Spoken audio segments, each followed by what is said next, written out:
Welcome to Bout That Life Podcast. I'm your host, Coach C.Collins. It's Mark Jeffries, GGT. And we are talking about AAU life, basketball, and life in between. Again, for all the supporters out there, greatly appreciate you. Go ahead and hit that subscribe button for our YouTube. Hit that follow button on Spotify, iHeartRadio. Still working to get us on iTunes, but we're on Podbean, we're on SoundCloud. I mean, I've literally tried to put us everywhere. So if you could hit that follow button and please support, because again, you know, a small click for you is a big deal to us. It helps out with keeping good content. Been getting a lot of positive reviews. Mark, I'm pretty sure you've been getting some positive. A lot. Right? So, DMs are blowing up. and that's exactly, you know, the goal for this. It's just to give a voice to the AAU community, to the Northern California basketball, to all basketball really, and just talk some real talk about what's going on in the world. So today we have another guest. This is going to be a good one because not only is he a good friend of mine, and we've known each other a while and hooped against each other and talked shit with each other and everything else in between. But no, he's a really good dude, you know. I think he's a little too humble sometimes when it comes to his accolades because, as Marcus, you talked to him today, you learned this man's played at some pretty pretty good levels. Yep. But he's definitely someone I'm happy to have on the show. He's our first, you know, pro athlete. I don't want to say the word X because I know he's still transitioning. I'm done. Okay. Officially done. Okay. He's at peace. That's it. He, you know, just got done playing pro, transitioning to, you know, real life, as we call it. But he had an amazing career. And for those of you guys watching and listening, I really hope you learn a lot and take this to heart because he's also a coach in YBA. So it's like he's not out of reach for any kid or anybody who's, you know, hears this or sees this and it's like, man, I want to meet that guy. I want to meet that coach. He's here. He's right here at YBA. Very approachable, very cool guy. He's 6'10", 6'11" in shoes, so you know, don't feel scared. he's not gonna go feet 5'4" for him. You know, he's someone you could definitely talk to. And this is my guy. I want to give a round of applause to Darion Townes. Appreciate it. Thank you for having me. Let's get it. Thank you. Nah, he is definitely that guy. So before we get into everything about him, let me go ahead and try to list his accolades and resume as best I can. You correct me as I go, right? He's played AAU since 14, which is 8th grade for most kids right now. 7th, 8th grade, middle school. His main two AAU programs were DC Blue Devils, and for 16 you said Bo Williams, right? Boo Williams. Bo Williams, sorry. Yeah, Boo Williams. Not Bo. The Godfather. Boo Williams, yeah, exactly. Definitely did his thing there, and for you guys who don't know, well, I'll let DT talk more about the history of that, but yeah, that's a very esteemed program to be with. Very elite. Yeah, exactly.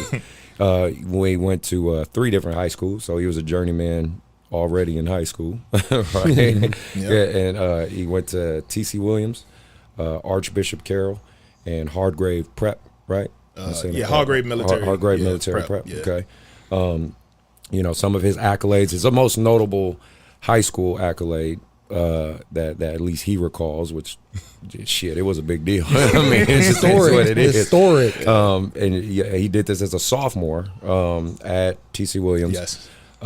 He got 16 blocks in one game, yes. right? 16 blocks in one game. Yes. 186 blocks for the year. And, you know, for any of you kids out there, you know, who think you're a shot blocker, try getting 16 in one game. In a varsity game. This wasn't no JV or freshman game. This was a varsity game. And then who was the Hall of... Oh, yeah. Go ahead. I was going to say the previous record holder was Alonzo Mourning. Yes. So Alonzo, Hall of Famer. Yeah, that's exactly. a Hall of Famer. So shots fired, Alonzo. He took your record, bro. Took your record.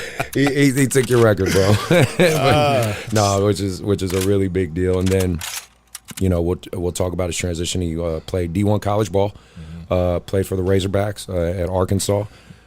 Just because I know some of you high school guys and probably have no clue the kind of conference he was in, but that's the same conference where you have Kentucky, Florida, Alabama, Ole Miss, right? Like you Tennessee, yeah, Vanderbilt, exactly. So no days off. There's no we can play shit. Maybe preseason is probably like your easiest. You at least have one crappy game. The first 12, 14 games in non-conference when you play all the little schools, and you might play 2 major schools. Exactly. That's your easiest. Right. That's the only time it's easy. So no, he's had a great career professionally, and he had a great career, in college. He played Division I ball. I know a lot of the kids who I coach and a lot of the parents that ask all the time, they're like, what does it take to play D1? What does it take to this, that? I mean, you're literally going to get a guy who played at those levels. He's more than likely going to list a lot of the players he played against who are, notable NBA players, and his journey and his truth.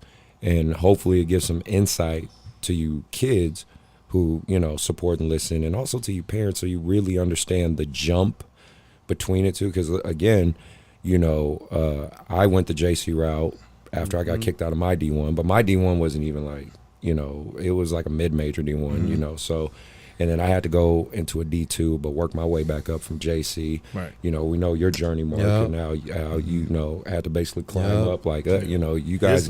His ladder was exactly intense, right? Yeah. So it's like you guys get to hear from a guy who, really went the path a lot of us would like to follow, but at the same time, you got to really hear his journey and hear the work he put in and the mentality he put in. He has a great story that I love when he talked to me about it, from his AAU coach telling him, this is why I don't fucking play you. And I can't wait till he gets into that story. But without further ado, Darian, it's on you. It's your show.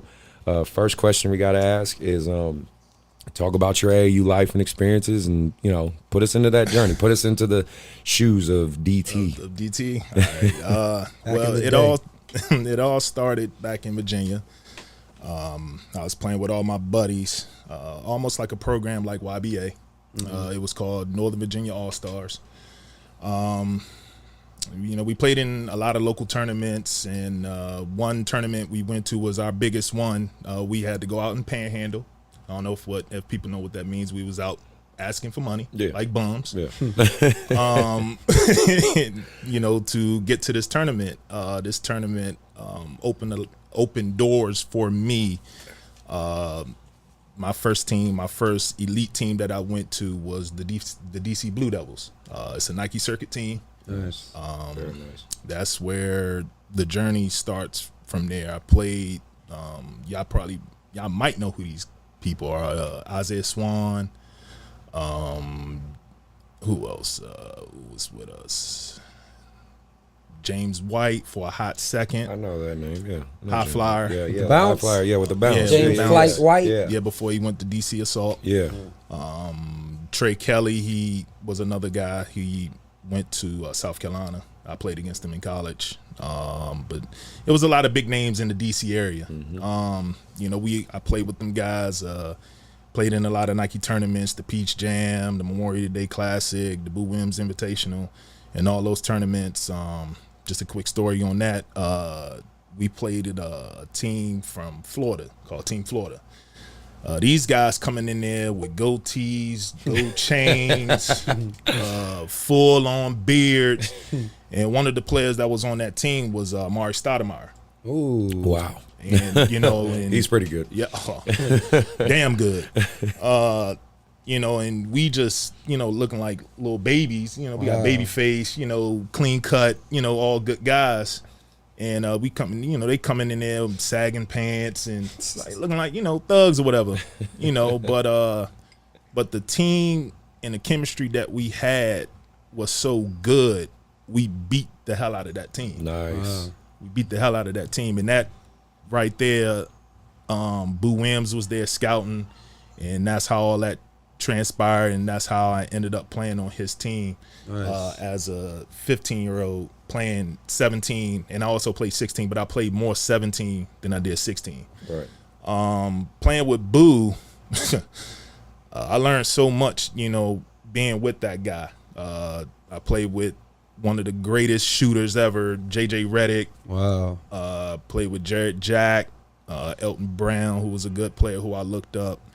Jason Clark, Trent Strickland. I mean, the list goes on. We had kids from Lithuania. Like we had one kid from Lithuania. We had one kid from Germany. Wow. Like we were just like we was that stacked and getting buckets. Basically. And I'm gonna get. Matter of fact, let me talk about that story right now. So it's a tournament that we went to in New York. We was playing against SoCal, Tyson Chandler and them team. Nice. And I'm young. I'm like, when I'm gonna ever get in the fucking game? Like, when am I gonna get in the fucking game? So E, we call him E, Big E, had 2 fouls. He had 2 fouls, and this was my chance. My eyes was big like a deer. I'm like, yes, I'm finally getting in the game. I'm about to, do my thing, hopefully. And I get out there and I shoot an air ball. Damn. So you had a Kobe in the first game moment. Going in and shoot an air ball. Right. Mind you, you got like all college coaches lined up on the side. It's fans there, and that atmosphere in that gym was just so big.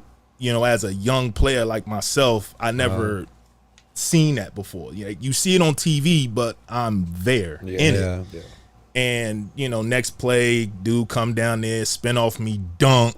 Damn. And then come down, missed the rebound. He called a timeout and was like, you know what? This is why I don't play your motherfucking ass. This is the reason why I don't play your fucking ass and sit on the bench. Damn. I had to put my head down, stumped, and sat on the bench and for the rest of the tournament.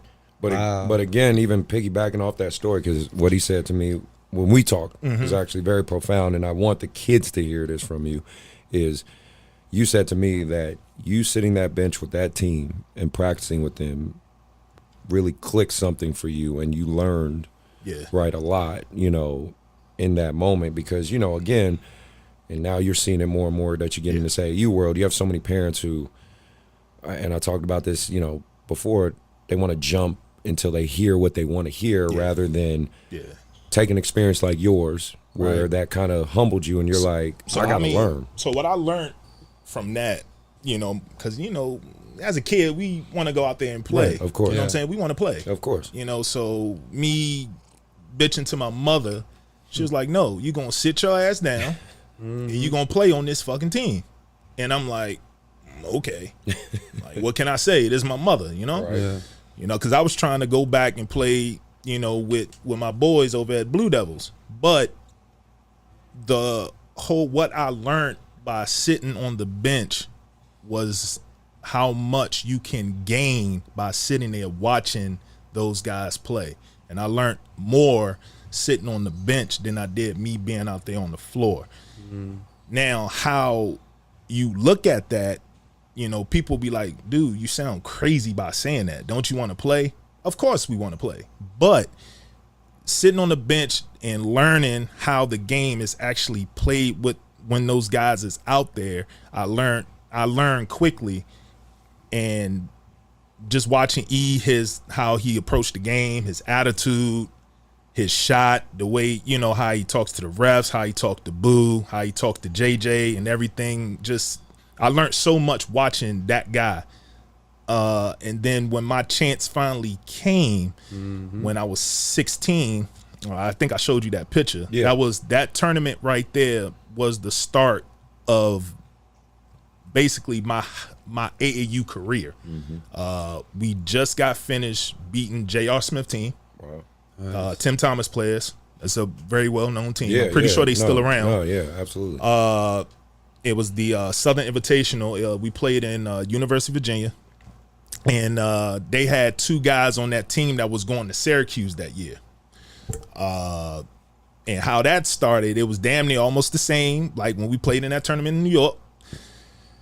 I went in the game, first play, dude missed a shot. I came out of nowhere and tip dunked. Boom. Hey. That was the start of me and my confidence. Like, damn, I actually can play with these motherfuckers. Because I'm yes, I verbally committed to Georgetown, going to the 11th grade, but I had to back that up. Right. Because back home everybody was like, all right, how this scrawny fucking kid, get to Georgetown, you know, blah, blah, blah. Like, it's so much hating. But we'll get to that topic later. Right now, we're talking about AAU, but that was the start of my AAU career, and sky's the limit from there. Nice. That sounds great. No, that's one hell of a journey, brother. That is one hell of a journey. Yeah. Mark, you sure you still want to coach AAU? Man, shoot. I can't even imagine coaching a team like that. I mean, you know, you've seen my teams, and I think I got some pretty good teams. No, you do. No, you do. Shoot, if I had that kind of talent, JJ, I'm running JJ off 7 screens. Oh, I mean, shit. Before the game start, how we started off, he get the first 5 plays. First 5 plays out of them 5 shots, he'd have made 4. Really? And that's when the game starts for us. Right. That's when the game starts. Let me ask you this: so, being like you said, you know, to him and for a lot of us who know who JJ Redick is, you know, he's a master at his craft. Right. During that time when you was around him, what did you see work ethic wise? Man, this dude was a workaholic. And I'm not just saying that just to make it sound pretty. No, this dude was a workaholic. He won the state championship by himself in Virginia. Wow. He won the state championship by himself. Carried his team. Yes. It was just JJ Redick. That's it. Yep. Just playing with that guy, like his shot is so quick, so fast, like how Steph Curry run all them 1,000 screens. Yes, he did. We did the same thing for him. Wow, you know, and just have him on our team, it just made everything calm because we know we got the best shooter in the country, and he's going to save us, and he saved us a lot. Wow. Well, I'll give a splash for JJ Redick. Hey, thanks for helping my man's out. No, so you're doing your AAU thing, done with your college thing. Now let's transition to the pro aspect, right? You're going pro. You know, what's that journey like? It's you know, we're gonna fast forward through college, and you know, I was excited. Had a great career at Arkansas. Going through that transition it was pretty scary because now you're in the real world. Now, like, what are you gonna do? It's a business now, right? Right. Yeah. I mean, realistically, the business actually start once you hit high school. True. Basically, Yeah. ninth grade. Yeah. When you're in 9th grade, that's when the business starts. But you know, leaving from that, going into, you know, finding an agent, you got to find an agent who's like going to be the right fit for you, who's going to market you out there to these teams. And it's like so much shadiness. You know, one agent I talked to was like downplaying the agent that I signed with, like, you know, like, this dude ain't gonna get you this and he ain't gonna get you that, but I can get you all this, and just shit like that. And, you know, just going through that, and, you know, your teammates, you know, going in different directions, and you just see so much happen right there so fast. It's hard to like try to collect all that. And you know, but the workouts and stuff, man, them shits was hard. Them shit, like, it's like trying out for an NBA team, like, you have to be very, very special. Like, that shit just don't happen overnight. These guys, including everybody around the world, is doing the same thing what you're doing. But you have to stand out more, and you have to do more. You can't be content what you did, and I felt like that's why I did wrong at. I was too content. Instead of pushing myself more to give more to make it to, you know, to get drafted or whatever. So, one thing I always, just piggybacking on that, which I love that he said that, make sure all my guys that I train listen to this, is I always say this to my players: don't blend in, stand out. Yeah. You know what I'm saying? Simple as that. Right. You know what I'm saying? Pretty simple, especially when you get to that level, because like you said, there's so many people at the highest level trying to get to that mountaintop. Right. So, you know, they've been working for years. Yeah. And like you said, you got to be special. You got to be different. Right. to get there. And especially, like, for me, I should have, you know, I knew I was a good rebounder and a good post player, but I wanted to do other shit that I shouldn't have, like, I shouldn't been doing. Like I was trying to transition and playing a guard, and you know, because I wanted to be like Lamar Odom, right? You know, 6'10", who can handle, play outside, inside, do it all. But instead of just being that Tim Duncan player that I was overseas, I should have did it when I came out of school. And then tell me about the overseas journey. I mean, I know you played, you know, a good amount of places. Obviously, you know, I would see you when you come back home and play with me in some leagues and talk some shit and then go out. You know what I mean? Like that was our relationship. Like, you know what I mean? We go to Destiny, hoop it up a little bit, and then he's out. Like, you know what I mean? But no, and you know, my overseas experience was brief. You know, I said 3.5, 4 years. Same with you, Same right, with me, Mark? 4. But you did this, you know, 10+ years, man. Yeah. You know, this is and again, what I always reiterate. And, you know, you guys can tell me your experiences, but when I talk to guys that ask me about overseas, I say, listen, you have to become aware of a lot of things you might not think about, like what's the country's economy? Because, again, they'll say whatever to get you out there. Oh, yeah. But if it's at a third world country, how are they going to pay you? When they barely can sustain their own economy, how the hell you think they're going to pay you $40,000, right? Exactly. You know what I mean? Then you have to look at the political climate. You know, some countries are literally in a state of war. I played in a country that was in a state of war. Exactly. It's like you kind of have to start becoming socially aware because you might get these contracts thrown at you and offered at you. But, you know, I remember one player, so this is the dumbest shit ever. When I was in the ABA, guy said to me, he said, oh, I got an offer from, was it North Korea? Huh? And I said, what? He said, yeah, I got an offer, man. I think I'm going to take. I said, You do you know what's going on in North Korea? Like, you know they want to kill Americans, right? He said, no, you tripping, bro. You tripping. Bro. And I was like, do you ever open a newspaper or, you know, watch CNN? Like, you know what I mean? Like, and again, you know, I get it. We're in the ABA. We're happy to get any kind of look, but that's North Korea, brother. Right. Like, they will chop your fucking head off, right? What are you talking about? So, you know, I'm just saying for you, maybe you could talk a little bit about those years and, you know, highlight some of the countries you like, maybe some of the ones you didn't, some of the programs you did, maybe some of the horror stories, because I know I've heard a few from ex-teammates and things like that. And, you know, you tell me, what was that like? I mean, I was blessed. I was blessed to, you know, play 12 years overseas. I've been all over except Australia and Africa. My first gig, I played on a Euro Cup team, which is right under the EuroLeague. My first team was over in Poland, PGE Turo. We had 7 Americans and 2 domestic players. Both of them were great shooters, and the rest were Polish guys, but only one really played. Playing on that team, you know, leaving from playing American-style basketball to coming to play European basketball is different. I'm young. At that time, I was arrogant. I had a big ego. I had a chip on my shoulder because I'm upset that I didn't get drafted. You know, I had that going in over there, and those guys they were like vets. They were like 5 years in, 6 years in. I'm a rookie, you know, coming over there with that nonsense, and they humbled me very well.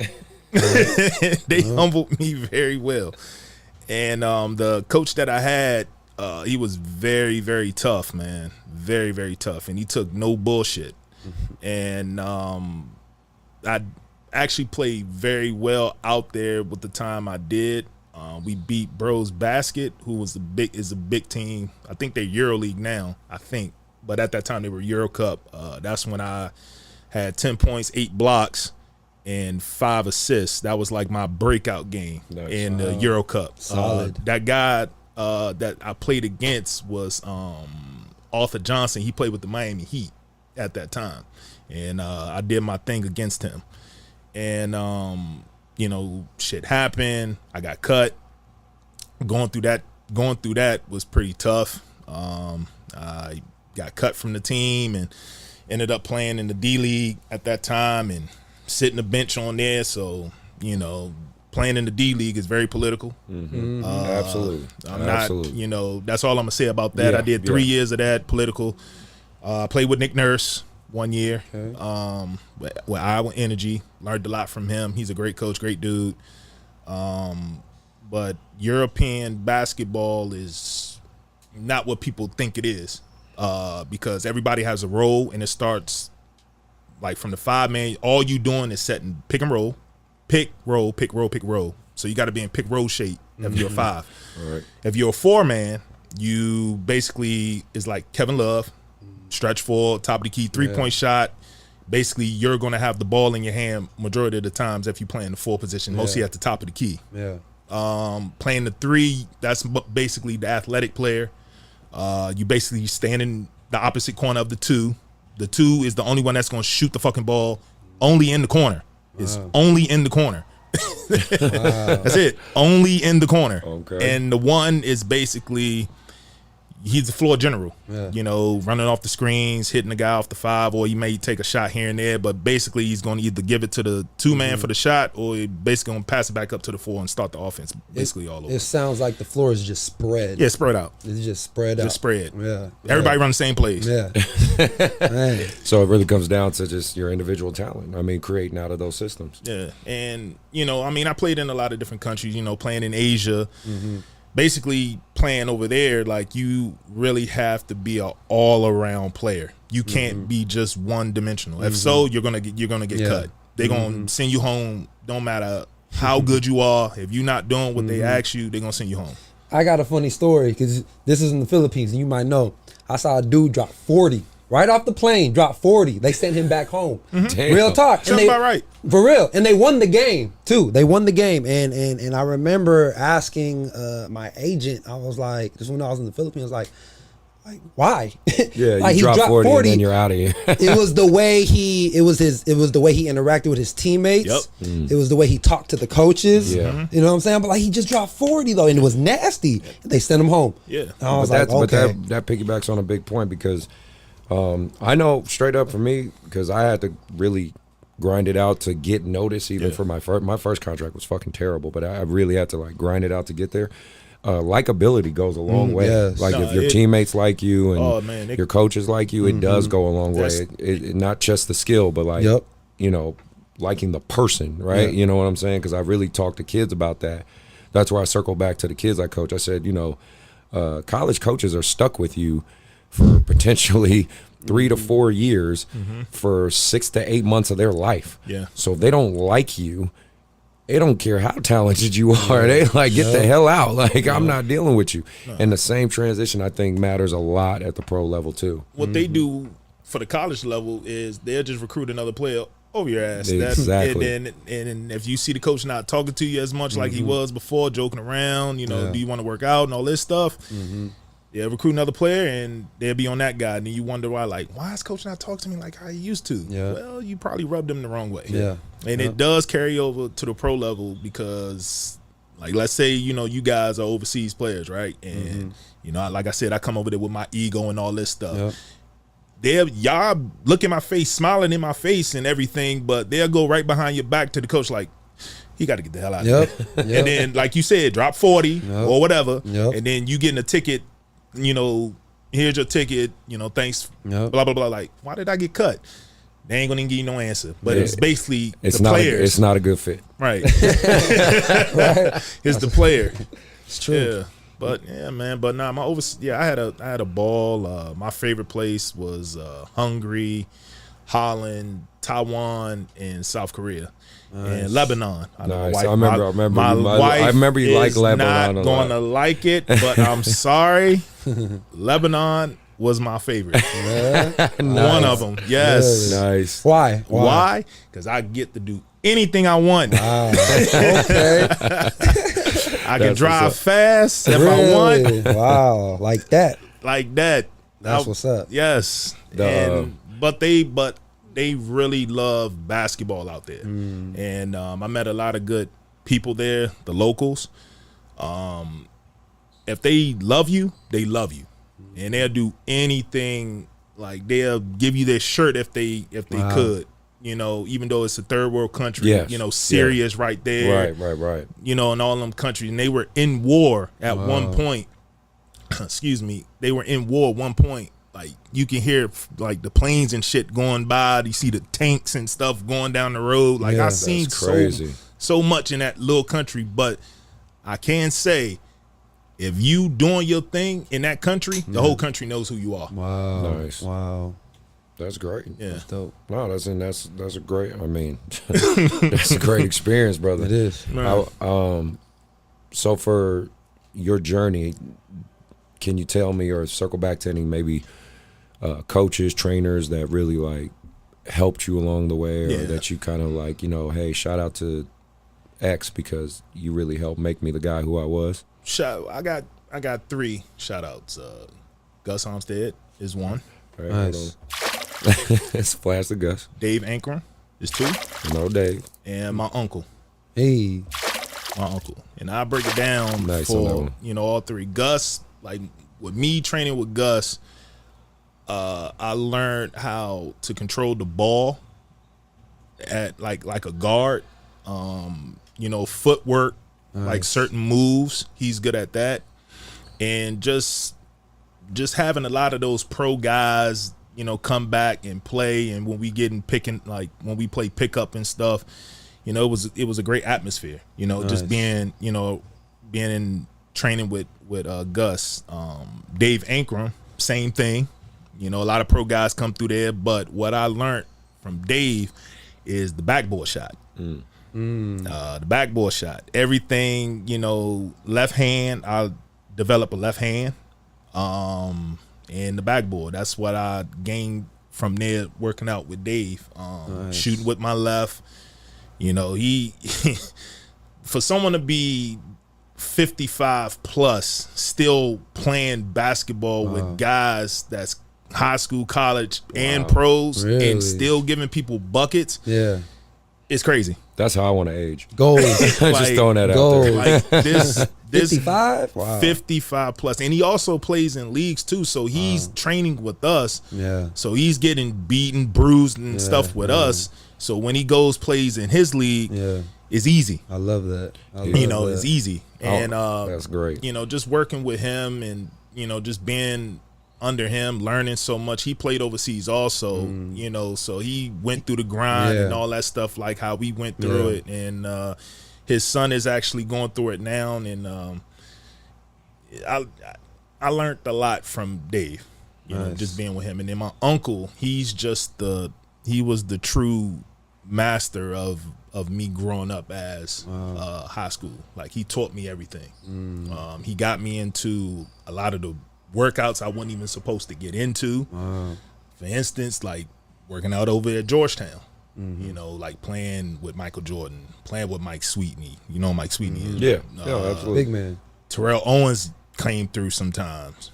Old Georgetown Hoya players came through. The only one that didn't come through, I'm a little upset, is Allen Iverson. I was going to ask that. Everybody else came through, but him. Wow. That would have been great. But just to get a chance to to work out with Patrick Ewing and Dikembe and all those greats that was there, Alonzo when he came through, just being in that atmosphere when I was at a young age from 14 all the way until I learned so much just being with those guys. And they taught you, just like they cursed at us, they fucking hit us, dunked on us. I've been dunked on plenty of times by Pat and all those guys when they were playing, but it built character.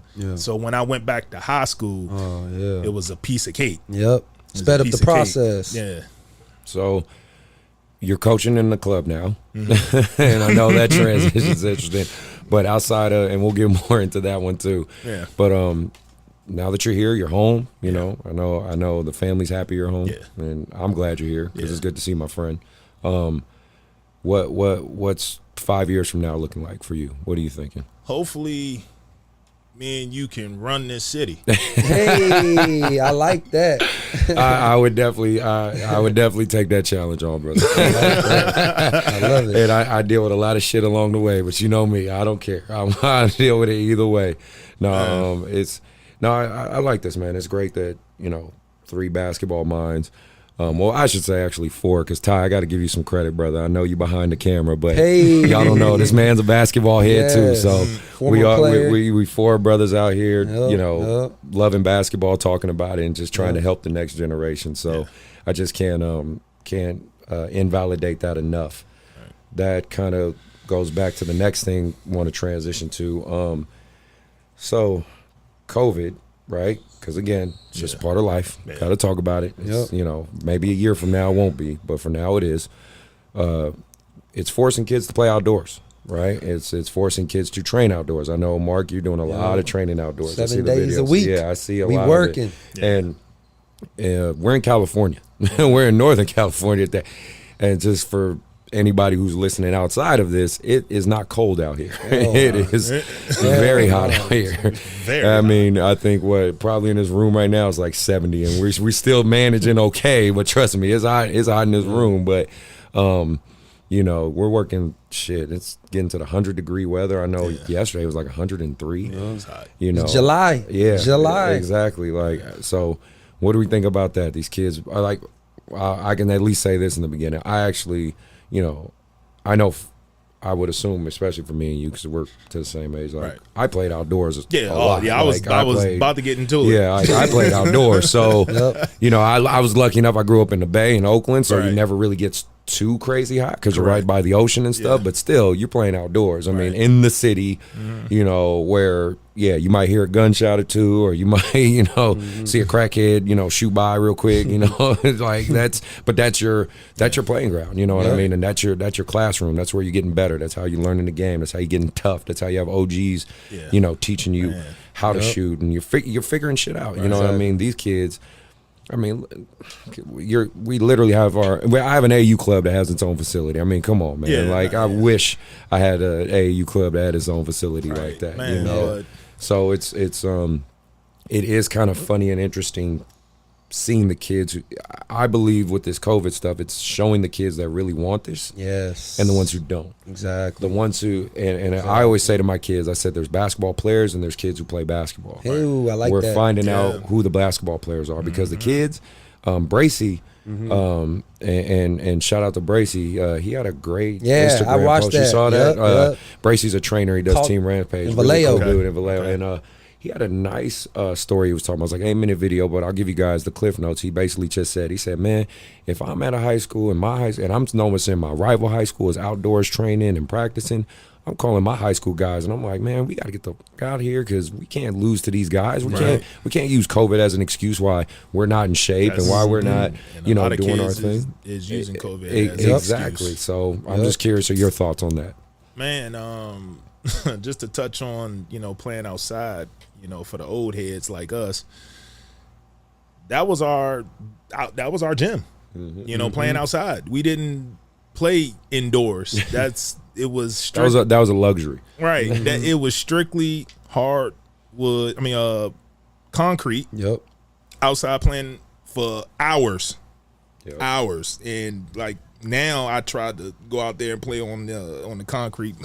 I can't even get up and down the floor. So me looking back on that, how did I manage to do this? We figured it out. But this whole COVID thing, man, I feel like it's setting a lot of kids back. Some of them had great promise to going and doing big things, and I really feel like this is making all the kids lazy, and it's holding them back. And hopefully we can get through it and find a way that these kids can get back on the field, football field, on the basketball court, soccer field, any sport that they play. I really feel like they just trying to control everything and try to keep us inside, and instead of just living our lives. And it's tough.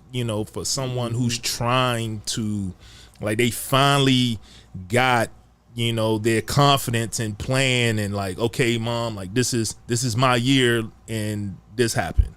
You know what I mean? And it's just sad, and for us, because, we went through it, but for them kids, it kind of crushed them. Now they don't have the confidence. They don't want to play. They just want to be in the house, be lazy, play video games, and not work out. it's sad, man. What do you think, Mark? Yeah, I mean, it's definitely sad, you know what I'm saying? Just because, I'm pretty sure there was a lot of kids, just especially like, with the kids that I trained, where we had a game plan, a blueprint, or, this is what we're going to do this summer. You about to go to school. You got the scholarship. This is going, and of course, with some of my kids who are, who need AAU to be recruited, to be seen, it puts a pause right now. But like I tell all my guys, you have to work like things are going to go back to normal tomorrow. Yeah. That's the mindset, right? I mean, of course, everybody's not going to do that. But I feel like, just like being outside, especially for me, of course, I'm not training, but I'm still standing out there in the sun. You know what I'm saying? So for me, to be, out there and making sure that guys are still staying consistent, that should have no excuse for anybody else. No. You know what I'm saying? To like, what's gonna happen if things go back to normal, and then you never know. Of course, you're assuming that people are gonna take their time, but you never know. They're like, all right, AAU starting this date. You know what I'm saying? Do you really think in 2 to 3 weeks that's enough time compared to the other kid who's been doing this since the first shutdown? Right. You know what I'm saying? So it's definitely tough, but control what you can control.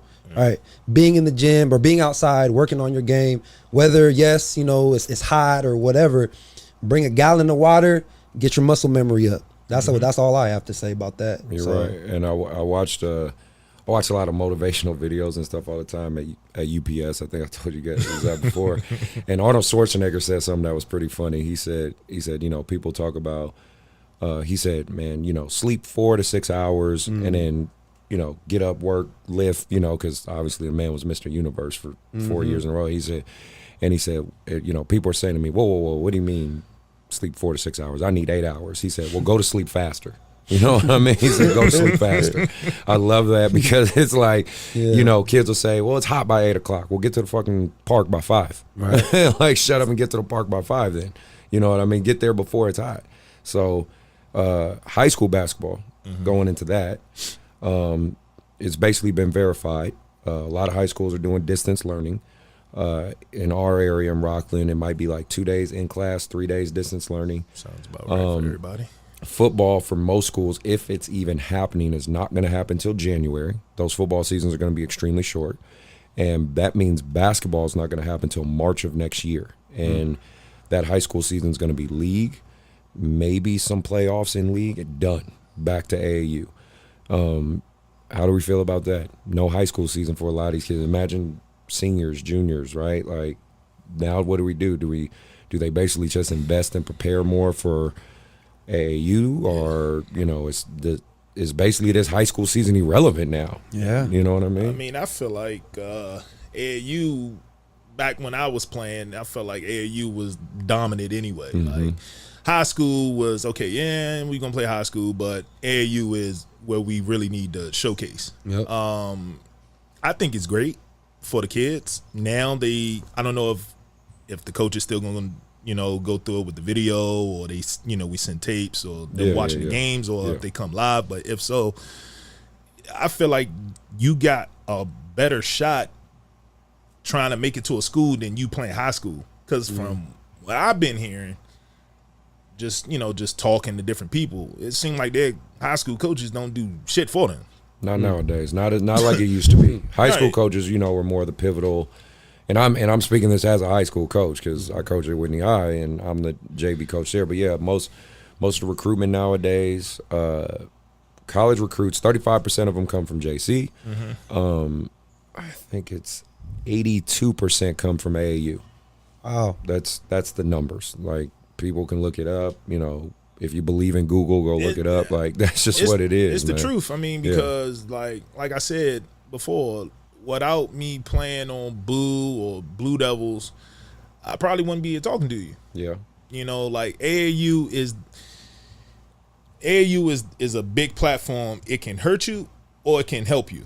Yep. It helped me because, like I said, you got 1,000 coaches sitting right there, but you got to go out there and perform. Yeah. You can't take no days off. Yep. If you really want to be a ball player, you really got to put the time in. It can't be, okay, I'm going to work out, for 2 hours here, and then the rest of the day I'm gonna do nothing. No, dude.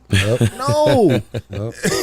You gotta constantly keep going because that other kid in Nevada or California or Texas is doing the same thing, but probably doing it more. It's like basketball is global now. You're right. It's not just homebound. It's global now. Second, just so you guys understand, it's the second biggest sport in the world now. I think it surpassed baseball. Because baseball's still big in Latin countries, but we're talking about as a whole. First is soccer. Soccer's always going to be king. We're never going to beat that. But next is basketball. I mean, it really has reached that level of popularity. So for you aspiring hoopers out there, you're competing with the world now. It's not your city. It's not just your state. It's not even just your country. You're competing with the world. And there's so much, like with us growing up. You know what I'm saying? Because I use the way, of course, when I'm training, like I'm just always researching and studying other trainers and players. We didn't have no YouTube, no resources. And even now with trainers, because I feel like a lot more people as trainers are coming out now and using social media as a platform to build their business and to help train kids. We didn't have that. There's so many resources now. Slam magazine. Yeah, man. For real. Yeah. Oh, that definitely is throwback. Slam and Sports Illustrated. That's throwback. I forgot the other one. I'm trying to think of the one we had in Oakland. Was it Hoops Wars? I can't remember. It was something, but I know it was like all the colleges. Yeah. And that's where you can all right. Yeah. Where I'm ranked at this week. Right. I mean, that's really what it was. And then now we're going to circle back to you, DT, with you're now a coach. Yeah. welcome. and I know, you're dealing with a developmental team. Yes. Okay. They're not rec. They're a little above rec, but they are the guys that you got to figure out. Right. Can they play this game? Are they going to continue? Are they going to quit? Like you got that group, right? There's just tiers to it. There's levels to it. Right. And you'll find your voice as you go, as I keep telling you. You know what I mean? But talk to me about that. Talk to me about the transition to pro player to coach. And Mark, you caught a little bit of it when he came in that day, man. And he won. Man, it's fun. I enjoy it. You basically gave me the foundation of like what I'm going to be getting myself into, and now I'm going through it. Me being a pro player, I had way too much expectations on my kids. Way too much. I thought they can do this. I thought they can do that. Hell no. They can't do neither, and but every day, like when I go home, I vent to my wife, telling her I went down, and I always stay up like an extra hour or two and just look at like different like plays, coaches and stuff on YouTube. Right. Just trying to find the right fit for my guys. Every day I try to think like, what can I do with them this week? Like, yes, we need to work on plays, but only a few might run it and the other few don't know it. Right. And then I always question myself and I'm like, okay, aren't you guys varsity players? Yeah. Like, aren't you when I first came into this, I'm thinking these guys 17, they seniors or, juniors or whatever playing up. I'm expecting these dudes to know how to play basketball. You know what I mean? Yeah. Like, I was supposed to come like, okay, Mark, I just come off the screen just a little bit to get your shot off, Chris, just run the floor hard, stuff like that. No, I have to coach. But that tells you what high school level looks like. I mean, these are high school varsity players. That tells you what it looks like. I really didn't know it was like that. And, now I'm finally getting the backstories of my kids. Some didn't even play at all. Yeah. Some transferred different schools because they didn't like the coach. Some played, but they just like lacking on like effort or, just toughness. Yeah. It's just so much. And eventually I'm going to learn how to cope with that and express my, like he said, my voice. Yep. Eventually it's going to come out. But by me being so laid back and chill all my life, I think this is my true test of me opening up so people can see how I am. And it's a challenge. I mean, it's you find when you transition out of being a player, you find a new hunger, a new, like you said, you're up learning the game from a coaching aspect. Right. And it drives you to be a competitor in a different way. Yeah. Right? Because any one of us, you have fucking amazing fadeaway, by the way, but like any one of us could go on the court and say, okay, man, make a right hand layup like this. Like we can physically do it. You know what I mean? I'm coming off a torn Achilles and I could still knock down 23s. Like, but how do you work with this fifth grader who can barely, get the ball above his head? Right. Like, and you have to. That's the challenge for us, right? Yeah, right. Locks of patience, and even as a trainer, right? Because you get kids. And I've seen your videos. You get kids from ground one. Yeah, like that's how it started. Day one can't do anything. I'm sure even like because with Myron, like that's your guy. Yeah. But I'm sure you went to his high school games. You see some of his teammates, and you're like, oh my god, why are you on the team? Like, you know what I mean? Like that's the type. You've been to my Whitney JV games. You saw that, bro. You see guys like you saw Jaden stand out as a freshman. Right. But think about that. My best player was a freshman, and I had juniors on that team. Yeah, it's crazy. It's just how much work you put in. Yeah, exactly. Like nowadays, it's whoever grinding the most is gonna get the most time. It doesn't matter if you're a senior. Like, okay, this is my big thing that I have a problem with. That's here in Sacramento. Most of these kids, or when I talk to them or hear them, they always say their coach don't play their guys if they only juniors and seniors. If I got a ninth grader who's a fucking beast, why is he not on the varsity team? Yeah, I'm telling you that happens though. Real talk, it does. I can tell you the former coach at Oakmont, he was very much that way. He said I don't play underclassmen. I play juniors and seniors only, even though the sophomores and freshmen are better than them.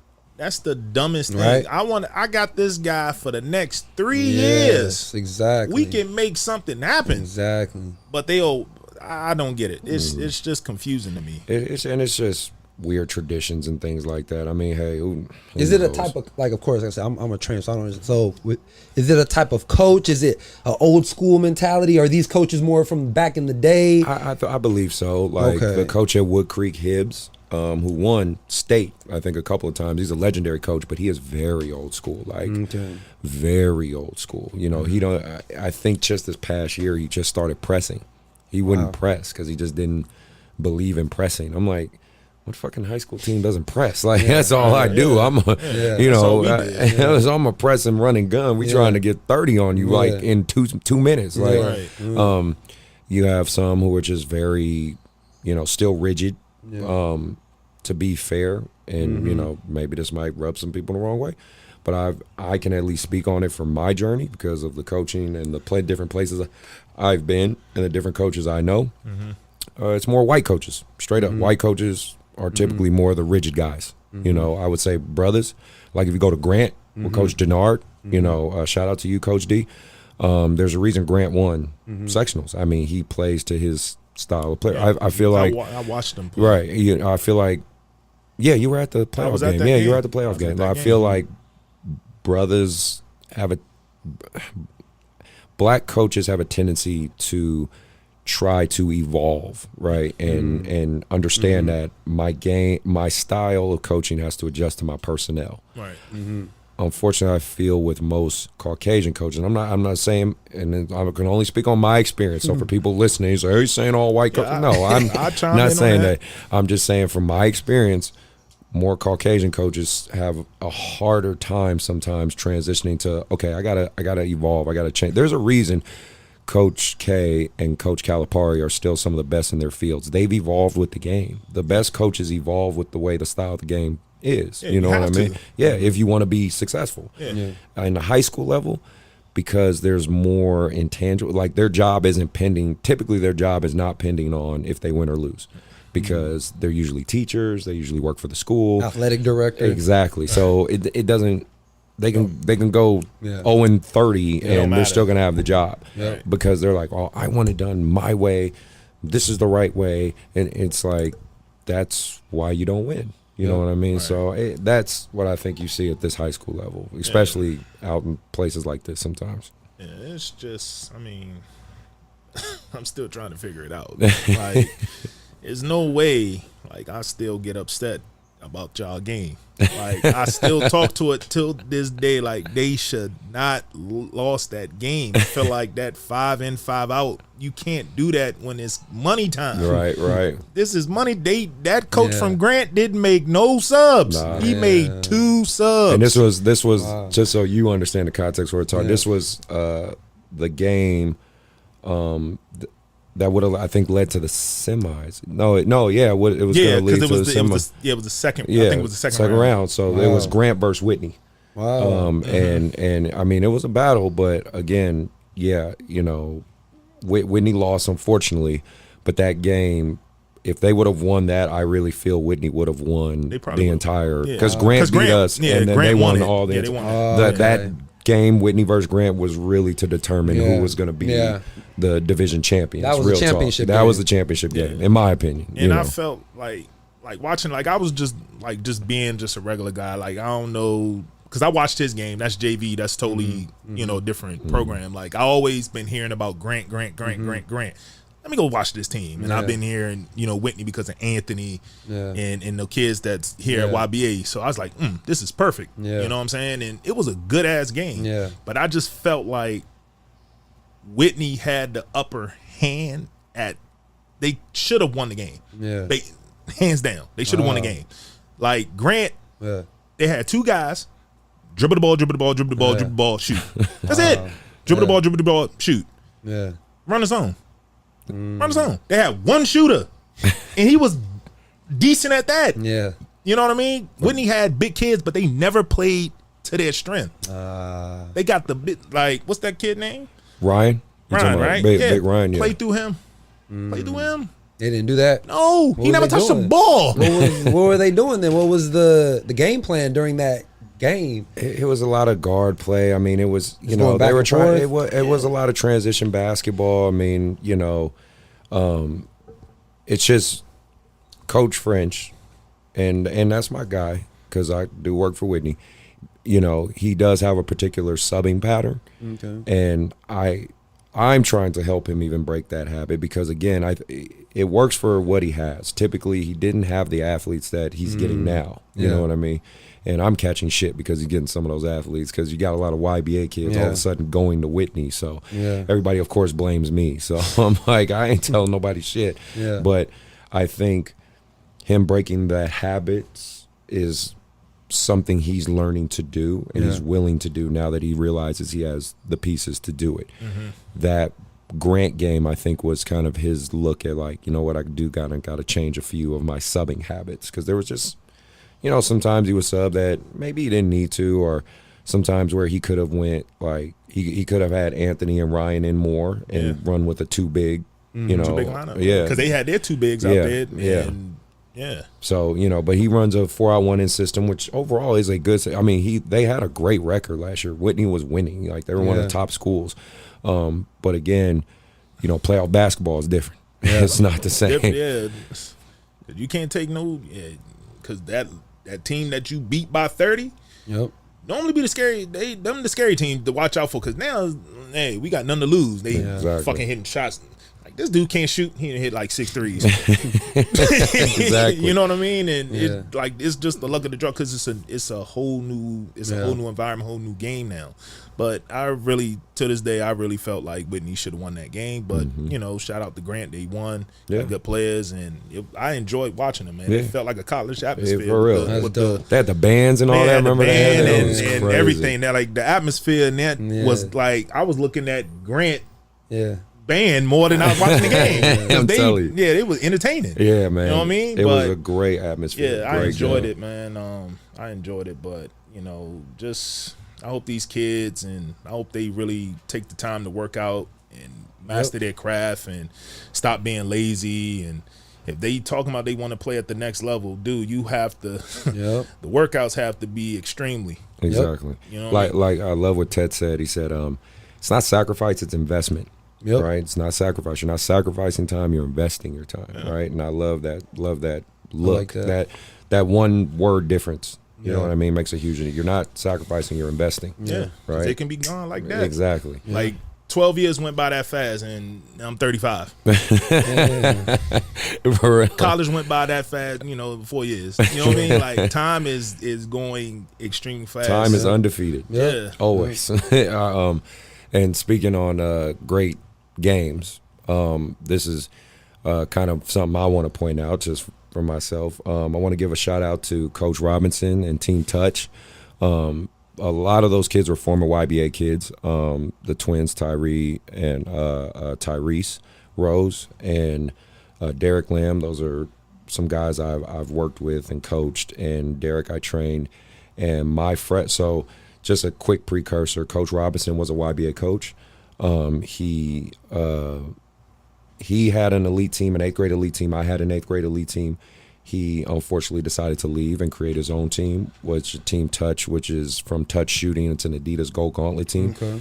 We played each other yesterday in a great game. We've been competing against each other kind of for years. It was very interesting dynamic. And my team kind of evolved from a D-level team into this elite freshman group that, Nice. you know the boys, and you've seen them transition to now.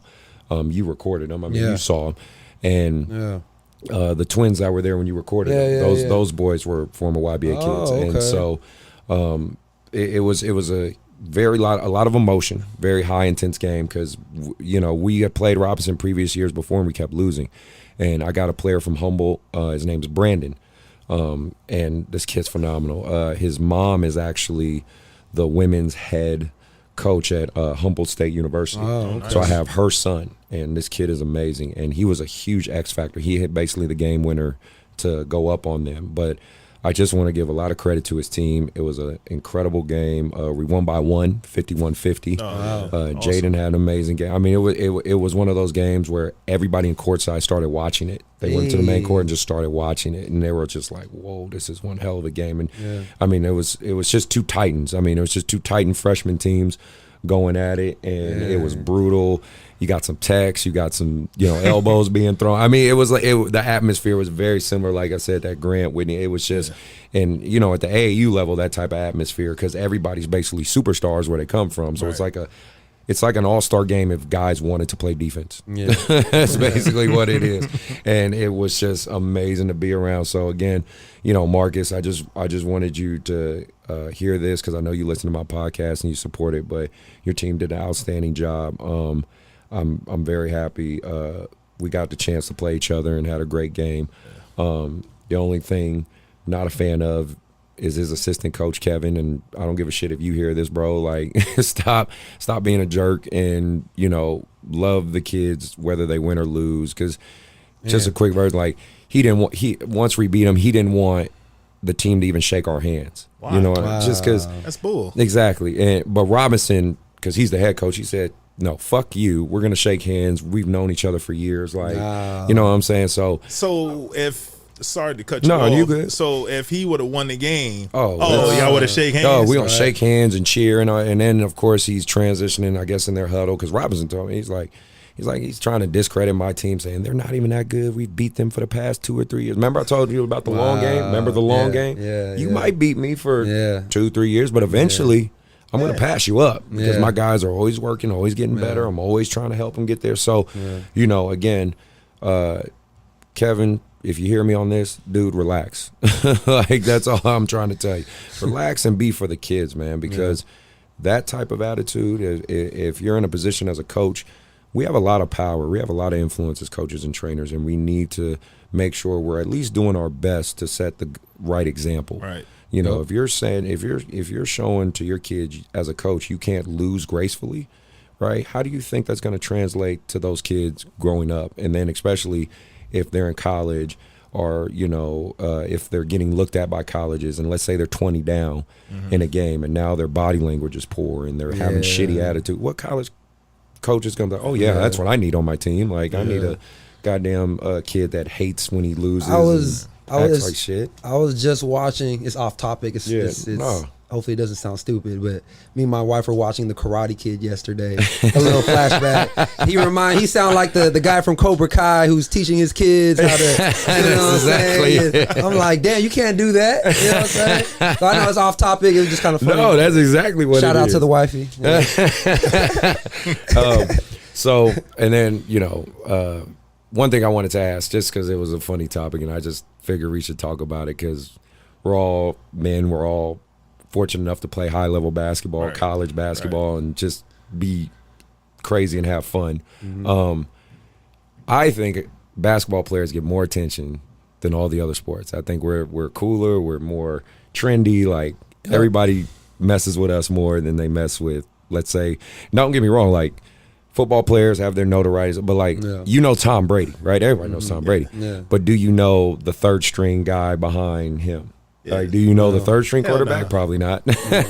But I guarantee if you go on the Lakers, you literally know the 15th man. Garoppolo, I think I'm saying his name right, was the backup quarterback for the Patriots. But then he's with the 49ers. Exactly.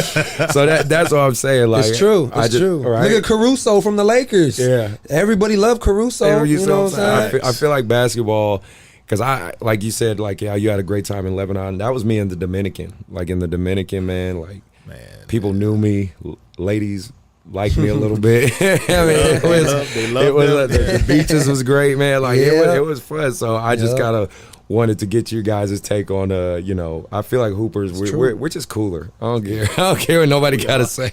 We gotta swag, but you know what? We gotta get someone who played Major League Soccer though. Yeah, that's true. That's true. Soccer players really get a lot of Europeans, not MLS. We MLS. Suck. USA men's soccer is terrible. But we gotta find somebody who played over there. Like David Beckham is a legend. Yes, he's a legend. Yeah, but that was the only guys that I feel beat us. But here in America, NBA, man, we got the swag, we got everything, because that's what I feel like that's what they broadcast more than is basketball. The culture. The culture. Yeah. And so, let's talk about respectfully disrespectful. So we got a little bit about that. Parents talking to kids. I mean, that to me, that shouldn't be a thing, but I can tell you, being at courtside this weekend, that is definitely a thing. And what I mean by parents talking to kids, I mean parents talking to other people's kids. I don't think that should happen unless it's from a coach or unless it's constructive. I mean, as a parent, if you know the game and you want to help a kid out or be constructive, like, absolutely. Because I do believe it takes a village. We like to believe in American culture, which is individual. We're not. We're a part of a greater tribe, right? It just is what it is. It's just the USA is a big tribe. It has its flaws for sure, but we are a part of a bigger tribe. The basketball community is even smaller part of that tribe, so we can all learn from each other, help each other, things like that. But unfortunately, had a parent talk to a group of kids, tell them be quiet. She didn't necessarily use the right tone. Father got angry, started cursing her out. I mean, it got to the point where parents were about to fight each other. One dude with dreads was calling guys out saying, let's go outside and fight. Sheriffs got called, you know what I mean? And clearly with the climate of Black Lives Matter, I mean, that's literally the shirts me and DT are wearing, shout out for YBA making these Black Lives Matter shirts. But, we don't want a sheriff at basically a black event. You know what I mean? Yeah, they could have shut it down. Exactly. So, how do we feel about that? Well, I mean, from my side of it, man, like that's, like you said, you got to lead by example. These kids are seeing this, and with everything that's going on in the world right now, you know what I'm saying? Like, that's where we kind of have to stop the ignorance, you know what I'm saying? Especially in a basketball setting where we all know basketball is supposed to bring everybody together. Yes. Right? So when you're in this type of environment and you're a parent and you have kids, like you're basically, in a way, like your child is seeing this. You know what I'm saying? So I feel like, it's just like you said, that's why I don't like to coach. That's why I ain't trying to coach, man. Shoot, I might be that coach, be like, I'll see you outside then. Like, shoot, you know what I'm saying? For real. I don't know. It's how you feel, D? I mean, I really feel like these parents should just, just be happy that that they are actually getting a chance to play basketball.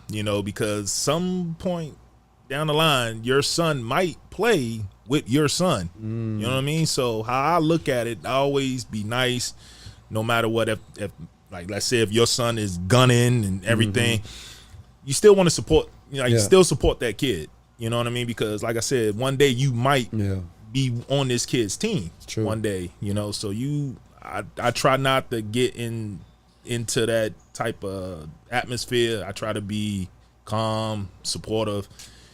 Like I said, I don't want it to come down when you got to go out there and fight. Like, what are you solving off this? So we get into this fight. Yeah. What's going to happen? Exactly. Nothing. I'm still going to see you next week. So we're going to fight again?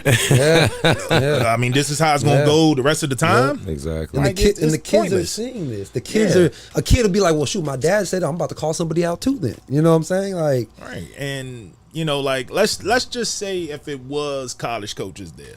And this college coach saw your dad acting like this, then you know what I'm saying, like you have to like look at stuff like that. That's like true. Look at the bigger picture. Don't be just all about me, be selfish. Like that's a selfish move right there. Like I'm gonna fight, you know what I mean? Like who cares? Like, okay, all right, let's say you win the fight, then what? You're not getting anything out of it. Nothing. So what are you gaining? True. So let the kids grow. Like I said, we already had our time. Let them have their time.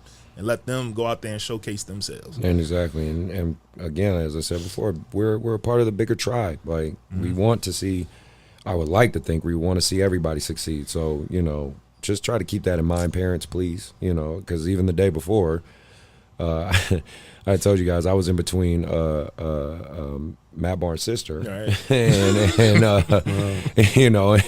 Matt, if you ever hear this, like just to let you know, I was in between his sister and which I'm actually pretty cordial and cool with. We've always had good conversation, and a coach colleague of mine, Aaron, getting into it, and I'm doing my best to try to de-escalate the situation. I'm just standing there. I just happen to be in that position, but. I hate to see stuff like that because then it started trickling down to the kids because then her son started getting into it with Anthony, and then I had to get in between her son and Anthony, and again, you just don't want to see that. This wasn't the incident that day when Anthony got. No, that was this is a different day. This is yesterday. Right. So that's what I'm saying. I hate to see stuff like that. Mainly, even more so. Because of the climate today. We need unity more than ever. Of course, we're going to have disagreements. Of course, we're not always going to see eye to eye. That's just human nature. But fighting over youth sports, that's just, adults fighting over you. If anyone should have the relevance to fight, it's the kids because it's basketball. It gets heated. It gets aggressive. Right. Okay, not to say they should fight, but it's understandable. Right.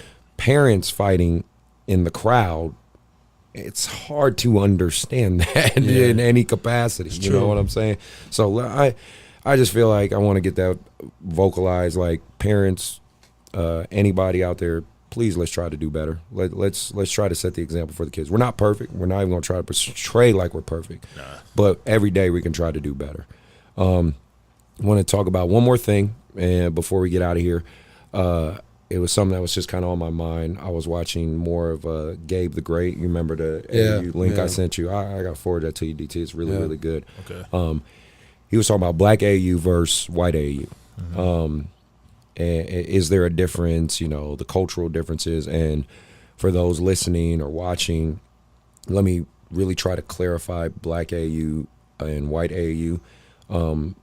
I'm basically talking about cultures. I'm not literally talking about like the race of the kids. I'm just talking about the overall cultures. Like Oakland Soldiers culture, especially because they're based in Oakland, and their predominantly black program is going to be very different than, let's say, Utah Empire. Utah is pretty much an all white-based program, and it's a very good program because I played against it and they whooped my ass. But they're a bunch of Caucasian kids that, are from Utah. And then you have the Oakland Soldiers, which are typically a bunch of kids from Oakland and the Bay. Culturally very different, you know what I mean? But both still get winning results. Right. I just wanted to talk about kind of some of the differences we might see as trainer coaches and, our thoughts on that. So what do you guys think? I feel like it shouldn't be a white and black thing, Like, why should it be a black AAU or a white AAU? AAU is AAU. Yeah. If a white kid can fucking play, he can play. a white kid can fucking play. Exactly. If a black kid can fucking play, which we see a lot, he can play. Mexican, Asian, you know, the list goes down. It shouldn't matter. If a kid is good, a kid is good. Yeah. And that's kind of why I wanted to talk about it, just because we've been fortunate enough to play around the world. So we've seen, you know, from different states, different, and that's why I wanted to talk about it, because and you know, just by speaking of that, like, I've seen, you know, guys from like Lebanon, you know, they got their stars, you know, Taiwan. Yeah. You know, I had a chance to play with Jeremy Lin, little brother. Nice. Wow, nice. You know, he's a good point guard, great shooter. And he's Asian. Yeah. Latin Americans, they play hard as fuck. Yeah, they do. And they don't care. And if you want to square up, oh, they ready. And they got the crew behind them also. So you might want to watch out for that. That's true. You know what I mean? So it really don't matter. Like, now, how basketball is played now, you really can't be like, okay, it's only a black sport. No, bro. It's universal. It's shit. Look at the Europeans. That's Jokic and everybody else. That's Luka Doncic and everybody that's in the NBA right now. Like, killers. You know, Porzingis. These European guys. Yeah. Normally we used to look over them. Now they come over and kicking our ass. Yep. You know, and it shouldn't be a category of a black and white. You know, because I played against some, if you want to say, white AAU programs. They kicked our ass. Yeah. It happens. It you know happens, what I mean? Because they know how to play the game. Right. Yeah. What I can say that they do different than black AAU, since we're on this topic, is that the white teams, they're more disciplined. They run their sets. Everyone knows their role. Is no me. Everyone can score. Versus if you go consider, if you want to say black AAU, you might have one or two kids doing everything, or everybody want to do. It's a lot of ego. Right. Yeah. Everybody bickering against each other. You know, like, shit, I can shoot. He can shoot. He can shoot. And we all fighting for the ball instead of just playing as a team. And that's the only thing I can say that's different, if you want to consider the black and the white, is that they're more disciplined, you know. I mean, you might have some programs that's black that is disciplined, but they might not have the athleticism or skills to do it. Yeah. You know, versus the white side, they know how to use their skills to their advantage. Yep. You know what I'm saying? Yeah. So, no, I agree with you. You know, just to piggyback what you were saying, I agree with everything you said. And, you know, of course, the difference, you know, which is to me the like you said, it shouldn't matter. You know what I'm saying? But if you want to talk about the differences, then yes, you know, you got the white AAU teams, like you said, they're more disciplined. They run their sets, you know, probably a little more skill when you're talking about shooting, you know what I'm saying, pick and roll, where yes, the African American kids are physically, most of the time, faster, quicker, jump higher, you know what I'm saying? So if you want to talk about those type of differences, then yes, they're there. But at the same time, like you were saying, is it shouldn't matter, you know what I'm saying? Right. We all can play together, we all can play on the same team. So yeah, I mean, there's still you see a lot of AAU squads where there is still a mixture, you know what I'm saying? So yeah. And one more thing, sorry, Mark, for cutting you off. One more thing, resources. Yeah, resources is the big thing. I should have threw that in there. What I mean by that, meaning like for the white program, they might have a gym with AC, with lights on. You know what I'm saying? They can have the time to do all their fundamentals and get their shots up and everything. Versus now, I've seen it. Like I said, you got some black coaches that know the game, and you got some that don't know the game. Right. The ones who don't know the game, all they gonna do is just shout like, "God, that motherfucker! Like, play harder defense. Like, how do you play hard defense? Like, how? Like, how do you do it? You know what I'm saying? Stuff like that. Like, that's the only thing that's different. You know, that I can say is more like they expect them to do it versus coaching them. Yeah. You know what I mean? No, I get it. And, you know, to summarize, I feel in black AAU, the more emphasis is on the win and the product, right? The logo in front of the jersey. I would say more white-based AAU programs. And again, when I'm saying white, I just mean the majority of the team might be Caucasian or might be in Caucasian areas. Right. Is more focused on development. Mm-hmm. You know what I mean? Yeah. Most of these programs, especially like the shoe circuit programs, they're not necessarily about developing you. Not at this juncture. You know what I mean? It might be. From just from listening, when we have our talks or whatever, I ask questions because back then, we got all the free stuff, but the one thing that we did do with Boo is before we go to a tournament, we all come together and then we do stuff before we leave, and just to get that chemistry so everybody know their role and what we about to get ourselves into, but versus we just fly into this place and you're an athletic player who needs the ball. Mark, you like to do this and I like to do that, and we just trying to figure it out as we go. We just out athleticize everybody. We just out talent everybody. Right. I think the programs and teams that can find a good blend of both, which I believe is what I do. I think my teams are a blend of both, where I have talented kids who didn't necessarily start off talented, but developed and then became a cohesive team, and you see the balance of both. I think a lot of the shoe circuit teams have become more about the product, the brand, winning, right? And the development is still secondary. For some of the higher level white-based AAU programs, I still feel development is still the number one goal. You know what I mean? Like, of course we want to win, of course we want to compete, but development is always, the biggest thing. And, that's just my take on that. Last thing, I just want to give some shout-outs, as we do got some dogs out there, some dog teams out there, so I wanted to give a shout-out to Peyton's Place. You guys did a phenomenal job playing against my 5th grade. They beat us this time. We beat them last time. They beat us this time. So it was a great game, though. Team Touch again, great game with you. D1 Nevada, I want to give you credit for what you do, brother. If you ever hear this, he takes kids from Vegas, from kind of tough areas, impoverished areas, loads them up in the van and brings them out here to courtside. He literally drives from Vegas to courtside with a lot of these like underprivileged kids. Wow. And just gets them out there in those tournaments of plays. I mean, he literally has like 16, 20 kids on his bench. Hella kids, hella teams. And he just brings them here and they play and they play and they play and they play. And I really got to commend a brother that's out there doing something like that. He, a lot of people talk about helping the community, celebrities and other people will, throw money at the community, but to load up a van with like 30 kids, and drive. For people who don't know how long, that's 10 hours. That Vegas drive. Oh my God. To load them up, bring them here, obviously feed them, take care of them, put them in the hotels around here. I'm pretty sure they just got done today, and now he's driving back. He's probably literally on the road right now as we're doing this. I don't know the coach's name. Next time I talk to him, I'll hopefully try to get his name. But I definitely just want to tell you, man, big shout out to you on what you're doing, brother.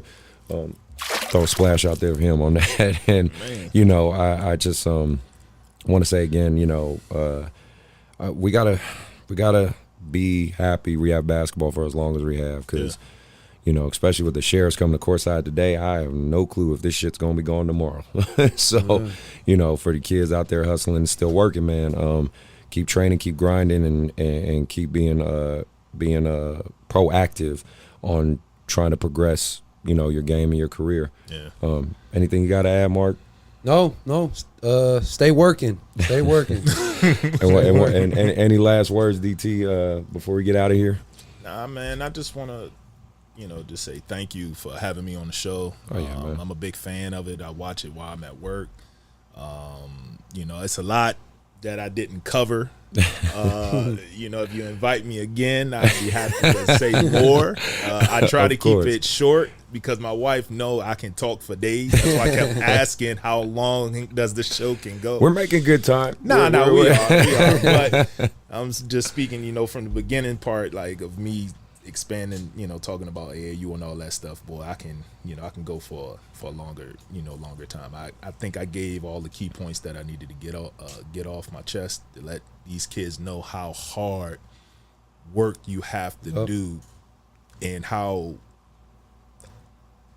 should I say it? How much you have to master your craft. Yep. And the work that you need to do.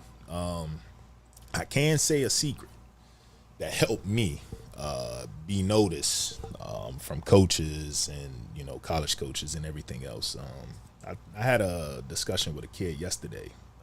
Here I was talking to him, and I was telling him what you need to do to be noticed in front of these coaches. And the big thing that I did that helped me was me blocking shots. Clearly. I wasn't a scorer when I was in the 9th grade. I just blocked shots and dunk. That's it. That's all I did. And what I told the kid is that you have to be consistent in what you're doing. So me blocking the 16 shots in that game, I had to kind of keep getting that, like around 8 or more throughout the rest of the season. Coaches want to see consistency. Yep, absolutely. They don't want to see you, okay, one night, I have 20 points, but we're playing against who's a weak team out here. Let's say Antelope or Natomas. Yeah, there you go. One of them schools, I go out there and have 6 points. They're going to be like, yo, what the hell? Yep. You know what I mean? But if you stay consistent, have a high game here, back to what we average, that's what coaches want. Yep. They want to see you being consistent. Also, good grades and everything else comes, down that. But as far as basketball, they just want to see you be consistent and you working hard, because they know your Carfax. You can't bullshit them because they already talked to Chris or they already talked to you, Mark, as a trainer. So they already know your background. It's so true. if you get there and you trying to slack off, they going to know. And they going to know your bullshit. You know what I'm saying? So, like, the coaches, them D1 coaches, them D2s, like, they're watching you play. They might not be at courtside watching, but I'm pretty sure they'd send one of their scouts out or somebody to watch your game. So you always want to go out there and perform at the highest you can go.